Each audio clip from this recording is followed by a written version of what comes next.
الحمد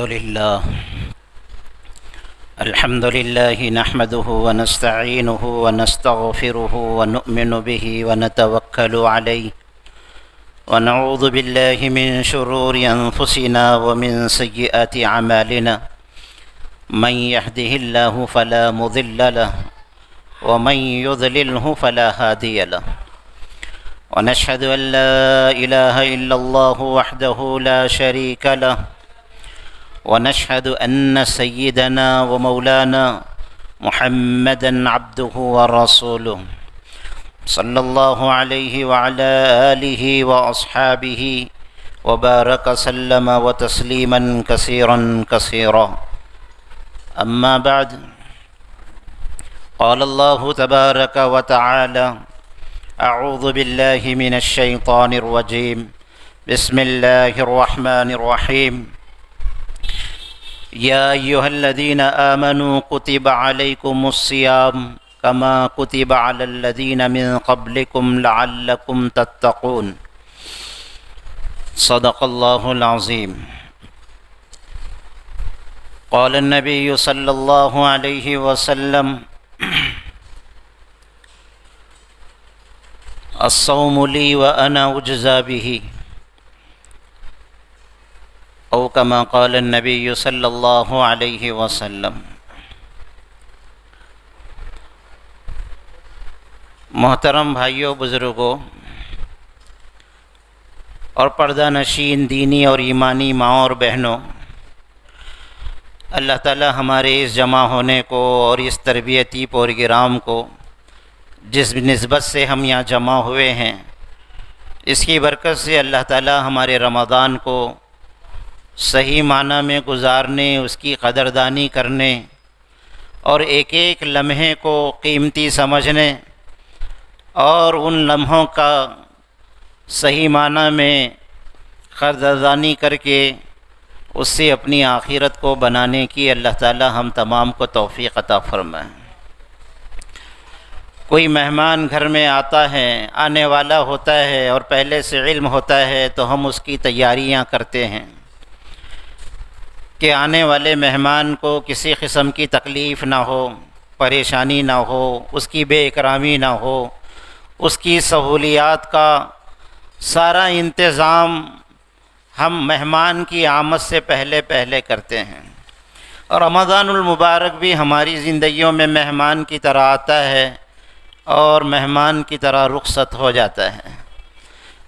ہم دنیا کے معمولی انسان، اس کی جب وہ ہمارا مہمان ہوتا ہے، ہر دل عزیز ہوتا ہے، تو اس کی خبرگیری اور اس کی راحت و آسانی کے لیے ہماری کیا کیا فکریں ہوتی ہیں، کیا کیا انتظامات ہوتے ہیں، ہم خود جانتے ہیں.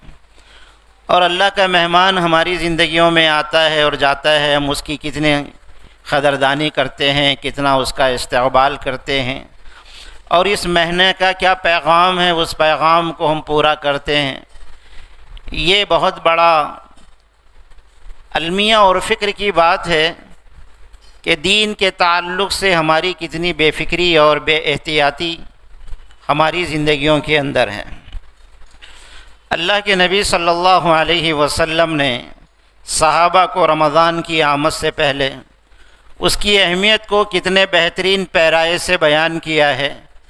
آپ خود اس اللہ کے نبی صلی اللہ علیہ وسلم کے صحابہ کے ساتھ رمضان کی آمد کو جس انداز سے بتایا ہے. اللہ کے نبی صلی اللہ علیہ وسلم صحابہ کے درمیان میں بیٹھے ہوئے ہیں. اچانک اللہ کے نبی نے اپنا ہاتھ ہوا میں بلند کر کے یوں فرمایا: ماذا تستقبلکم، ماذا تستقبلون، ماذا یستقبلکم. دیکھو کون آ رہا ہے. صحابہ پلٹ کے دیکھتے ہیں، کوئی نظر نہیں آتا. 3 مرتبہ اللہ کے نبی نے اسی جملے کو ارشاد فرمایا: ماذا تستقبلون، دیکھو کون آ رہا ہے، تم کس کا استقبال کر رہے ہو. حضرت عمر رضی اللہ عنہ کھڑے ہو کر فرمایا: ہمیں تو کچھ نظر نہیں آ رہا. اوحی نزل، اے اللہ کے نبی کا جبرائیل قرآن کی آیتیں لے کر آئے ہیں. جو ہمیں نظر نہیں آ رہا آپ کو نظر آ رہا ہے؟ تو اللہ کے نبی نے فرمایا نہیں۔ پھر ایک صحابی کھڑے ہوئے، عدو حضر، وہ زمانہ مسلمانوں پر ہر طرف دشمنوں کی الغار کا اور ہر طرف سے حملوں کا ڈر ہمیشہ صحابہ کو ہوتا تھا، بے اطمینانی بے چینی کی زندگی، ہر وقت ڈر خوف ہوتا تھا کہ کہیں دشمن حملہ نہ کر دے۔ تو صحابی نے سوال کیا، اللہ کے نبی کہیں آپ کا اشارہ کسی دشمن کی آمد کا تو نہیں ہے؟ تو اللہ کے نبی نے فرمایا نہیں۔ پھر کون آ رہا ہے؟ کون ہمارا استقبال کر رہا ہے؟ ہم کس کا استقبال کریں؟ اللہ کے نبی نے فرمایا رمضان آ رہا ہے۔ تو اتنے بہترین انداز سے اللہ کے نبی نے صحابہ کو متوجہ کر کے فرمایا، جیسے ہمارے گھر میں اچانک ہمارا کوئی مہمان آتا ہے جس کی آمد کی ہمیں اطلاع نہیں ہوتی اور ہمارا ذہن ان کی اچانک آمد پر مطمئن نہیں ہوتا اور قبول نہیں کرتا، تو ہم چونک جاتے ہیں اور الفاظ زبان سے بھی نکلتے ہیں، دیکھو کون آ گیا۔ تو یہی انداز اللہ کے نبی کا رمضان کی آمد سے پہلے صحابہ کو اس کی اہمیت کو بتایا گیا۔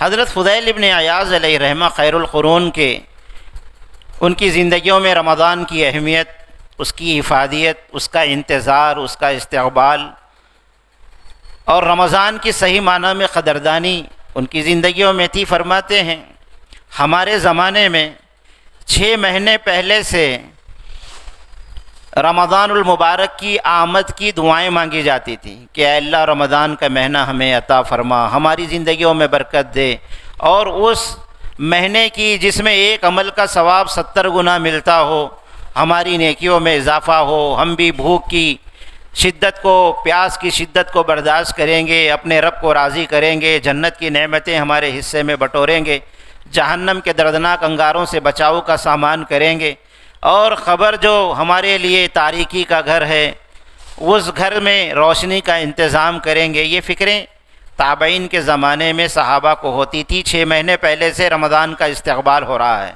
دعائیں مانگی جا رہی ہے۔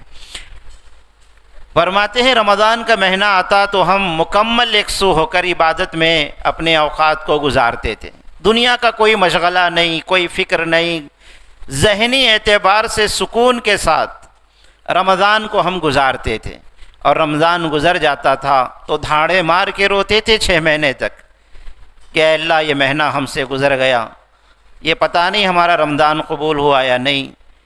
6 مہینے تک اس کے فراق میں، اس کی جدائیگی میں رو رہے ہیں۔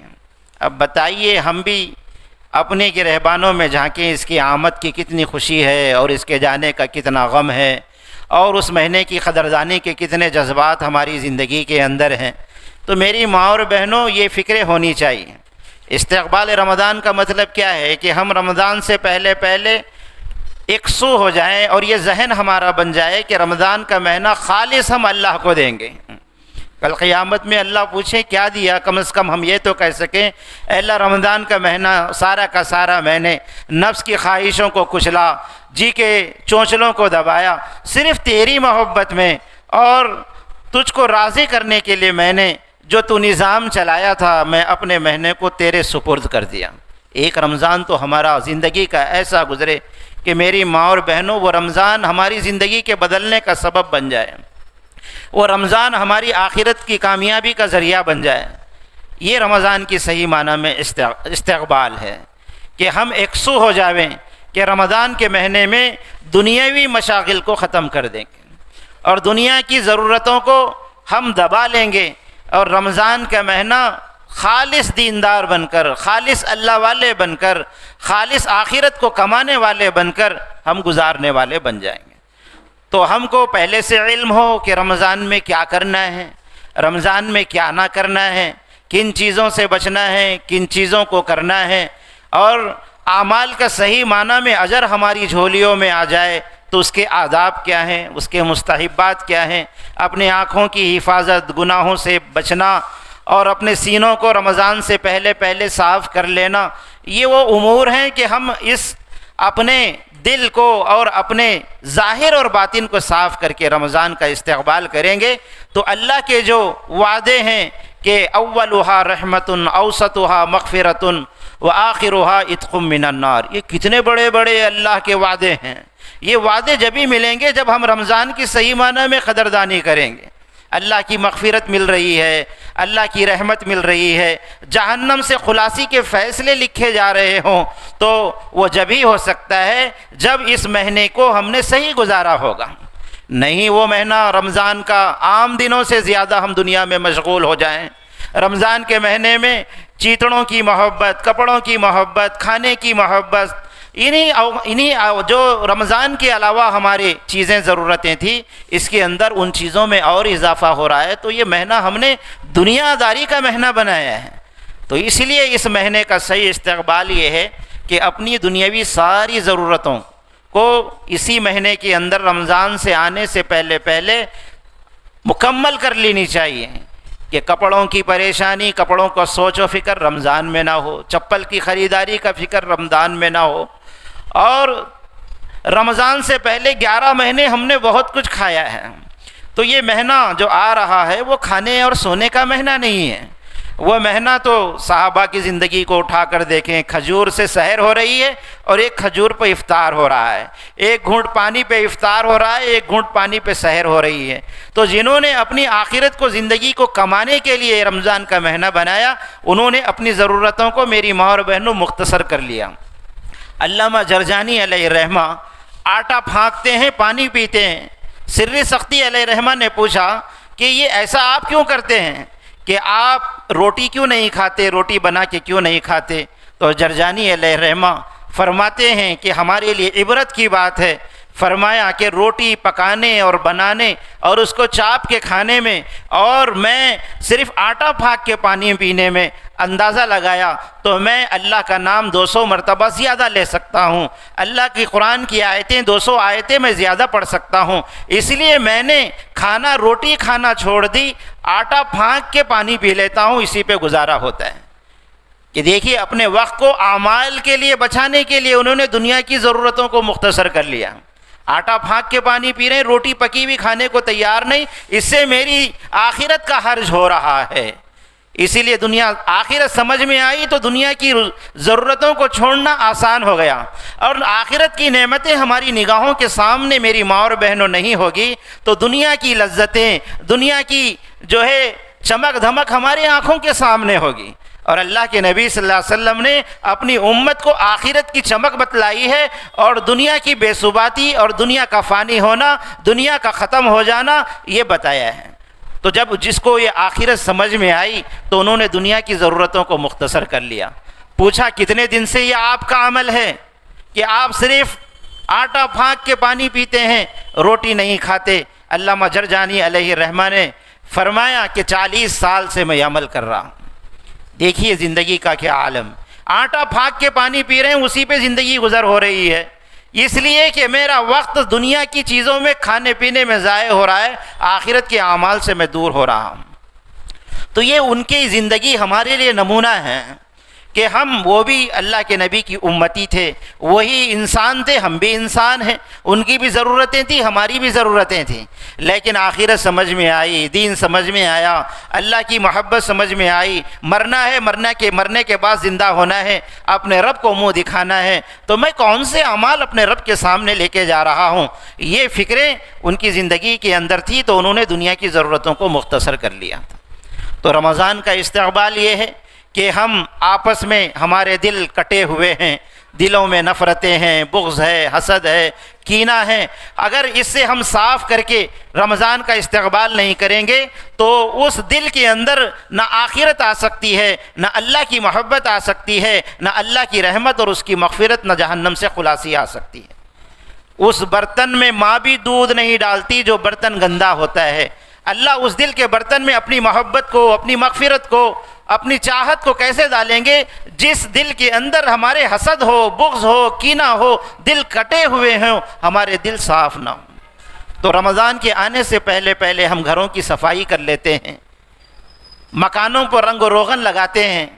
تو میری ماں اور بہنوں، اس سے رنگ و روغن لگانا، گھروں کی صفائی کرنا ایک ہماری طبیعت کی خاطر، ہماری نظافت کی خاطر ہے. اس کے بغیر بھی ہمارا رمضان گزرے گا، لیکن دل کی صفائی کے بغیر ہمارا رمضان نہیں گزرے گا. اسی لیے معافی مانگنے میں پہل کرنا اور رمضان سے پہلے پہلے اپنے دل کو صاف کر لینا، تاکہ صحیح معنی میں رمضان المبارک کی برکتیں اور رمضان المبارک پہ اللہ کی طرف سے ملنے والی جو چیزیں ہیں وہ میری جھولی میں مل جائے، میری چیز میرے پلڑے میں آ جائے، میری جھولی میں آ جائے. تبھی آئے گی جب ہم پہلا کام یہ کریں گے. اور دوسرا کام یہ ہے جو ہماری دنیا کی ضرورتیں ہیں، یہ رمضان کا صحیح استقبال، اس کی تیاری کی چیزیں ہیں. دنیاوی اعتبار سے فارغ ہو جائیں، اپنے کپڑے ہو، اپنے بچوں کے کپڑے ہو، 2-4 دن ابھی بچے ہوئے ہیں، اس میں ہم خرید لیں، اس میں اپنی ضرورت دنیا کی پوری کر لیں، تاکہ رمضان جو صرف عبادت کا مہینہ ہے اس میں ہم بازاروں میں پھریں گے، ہماری بدنظری ہوگی، بے حیائی ہوگی. اب ہم رمضان کے لیے ہی اس مہینے کو کپڑے خریدنے کا مہینہ ہم بناتے ہیں، تو دیکھیے کتنی خواتین ہیں جو بازاروں کی طرف رخ ان کا ہوتا ہے. غیر محرم عورتوں سے 1 سے 4 باتیں ہوتی ہیں جو جائز نہیں ہے، بلکہ عورت کے کپڑوں کی جو ذمہ داری ہے وہ مرد کے ذمے ہے.